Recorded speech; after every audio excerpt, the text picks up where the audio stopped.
जाडो हुन्छ जस्तो छ। यो भर्खर रुमबाट निस्कियो। आज चाहिँ हल्का अफिस जाने काम परेकोले गर्दाखेरि आँखै पो देख्नु गाह्रो भयो त हौ। रुमभित्र आएर बस्दा गरेर हो बाहिर निस्किँदा पनि आँखै देख्नु गाह्रो हुँदो रहेछ गाइज।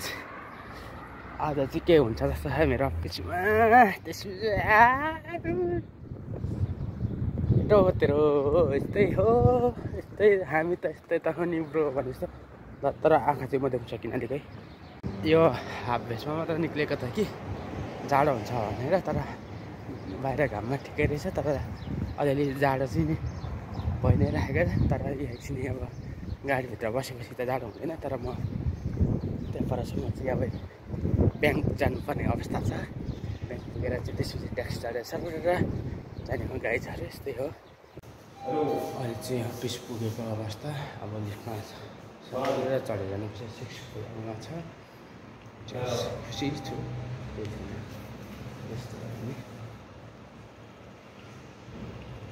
आइपुगेको अवस्था 6 फ्लोरमा। अब जाँदैछु गाइज।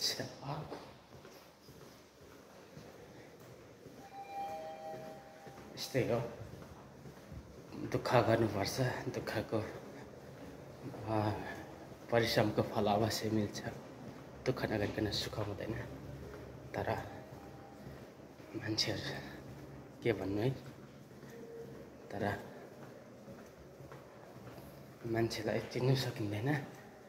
चिन्नु सक्यो भनेदेखि अवश्य राम्रो हुन्छ सबैलाई गाइजहरू है। अब यो ठाउँमा बस्ने दिनहरू साह्रै धेरै छैन, आउँदैछ। यो ठाउँलाई छोड्ने दिनहरू पनि। पुरा भयो सपना मेरो। यस्तै भए पनि अब हो सोचेकोहरू पुरा कति भए कति भएन। कस्तो जाडो पो हुन थाल्यो अहिले फेरि। यो हावा पुरा चलिरहेछ कि यत्रो यहाँ 11 बजी पनि यस्तो जाडो छ भनेदेखि यसपालि चाहिँ के हुन लागेको पक्कै पनि गाइजहरू बताइदिनु पर्छ। यस्तै जाडो नै गर्दाखेरि यस्तै हो, जाडो छ हल्का है। अब म चाहिँ 11 नम्बरको गाडीमा हिँडिरहेको छु।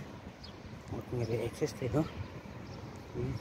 अब अल्ट्रा 25 निस्केको छ। अब धेरै छैन रहेछ, 6000 जति परेछ। अब त्यो किन्ने सोच छ। अब किन्दैछु पनि गाइजहरू त्यस्तै हो। अब चाहिँ काम कम्प्लिट हुन लाग्दैछ। अब 1 महिनाभित्रमा चाहिँ अब जे होस् भइसक्छ भनिरहेको छु। हेरौँ जहाँसम्म समयले साथ दिन्छ त्यहाँसम्म अब धेरै त सिक्नुपर्छ कि धेरै त गरिरहेको छु है। यो सबैभन्दा ठुलो मार्केट हो। अब तकरिबन अब मलाई चाहिने जति सामानहरू अब पुरा गरिसकेँ। अब एक दिन कपडा सपिङ गर्नु छ, किनकि उता लाएर जानुको लागि उताको लागि त चाहियो। अब एकदम अब होइन नयाँ ठाउँमा गइँदैछ, नयाँ लुगाहरू नयाँ सबै थोक त चाहियो। कसो त गाइजहरू आज फाइनल चाहिँ म नायक एडिडास सोरुममा पुगेर चाहिँ मोजा र क्याप्ची किनेर लिएर आउँदैछु। एकदम महँगो मजा पनि रहेछ। क्याप पनि महँगै पऱ्यो।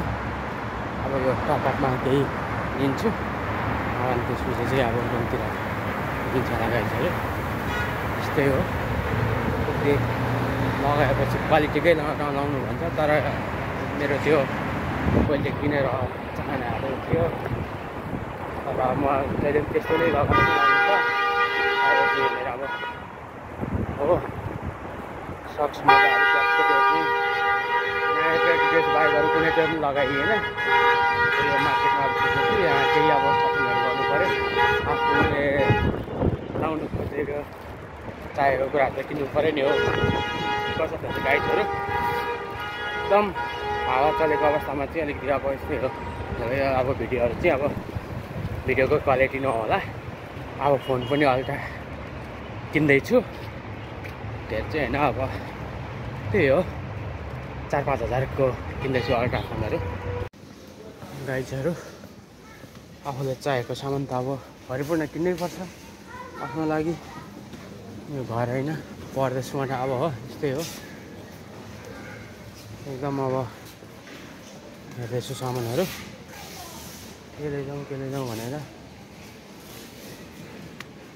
तर घरमै चाहिने सामानहरू सबै थोक अब रुममा भनौँ न।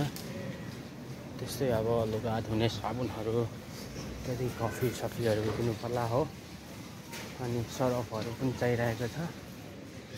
अब यो चाहिँ यस्तै हो। अब क्वालिटी अब अलिक ध्यान राख्नु होला। एउटा अब टाइटको सरफ किन्नुपर्ने अवस्था छ। यो चाहिँ यहाँनिर भेट्टाएँ।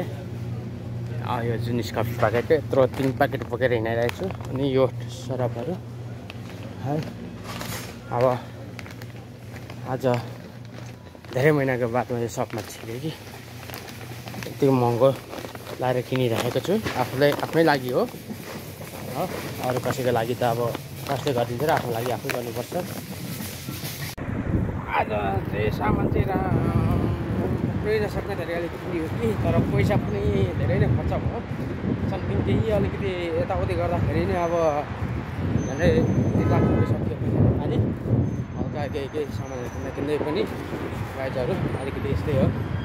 अहिले चाहिँ ठुलो टावरको देखि अब चाहिँ अब उता रुम जाने कोसिसमा छु। अफिस पुगेर चाहिँ अब